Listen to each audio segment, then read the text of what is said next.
Hey everybody, welcome to Mortgage Today for Wednesday, October 23rd, 2024. And oh, what a day it was. UMBS were again down big in the morning, down 24 basis points in the first hour of trading. S&P futures were also down 14 basis points, so everybody was losing money. Bonds began the day in weaker territory and had been losing ground gradually since the open. Negative reprice risk wasn't necessarily an immediate concern, but definitely became one as the day went on. The next few days and weeks might be a little repetitive, but the gravity of the message bears repeating. There are two distinct categories of motivation for bonds right now: the election and economic data. That's pretty much it. By extension, the data also has a bearing on the Fed, in case you're wondering why the Fed isn't on that list. The election is only likely to put more upward pressure on rates between now and the election day.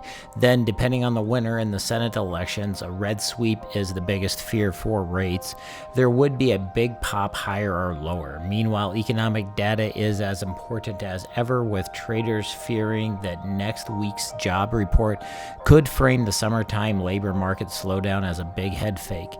If that happens, and if the red sweep becomes a reality, 10-year yields at 5% would not be a surprise. After all, yields were able to hit 5% without having to worry about election outcomes, and they were able to hit 4.75% earlier this year simply because we weren't getting enough reassurance about the rate narrative in the economic data. Last thing to consider is that the 10-year could hit 4.5% next week without breaking out of the broader downtrend. In other words, there would be no great reason for bond bulls to push back against the sellers up to those levels.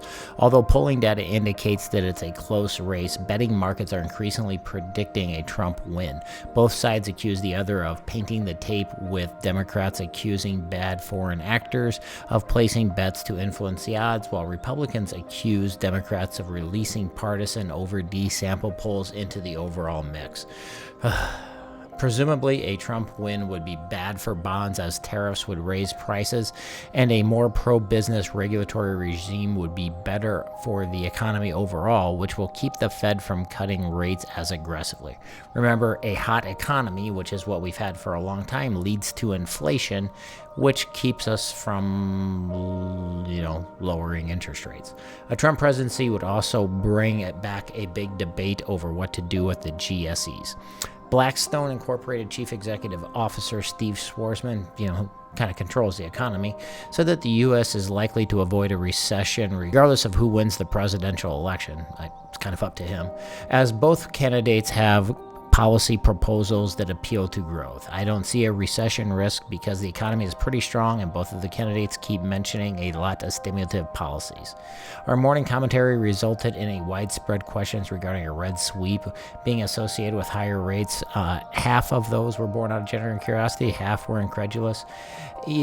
As ever, our goal is to convey what's moving the markets and why. It's not a political commentary, it's just the things that will move the markets and the rates. Today's recap video hopefully explains a lot of this. UMBS closed the day down 25 basis points at 99.3. So we're at 99.3 on that 5.5, which is not a good price. There's no reason to even show the trend lines because it's so far outside of any of the trend lines that it doesn't even really matter.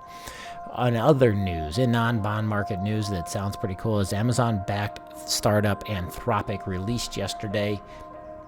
revealed yesterday it has trained a version of its AI model Claude to perform a range of computer tasks. So listen about this.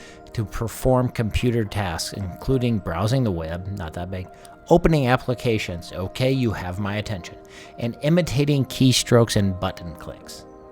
Okay, so now AI can act like people. Ooh.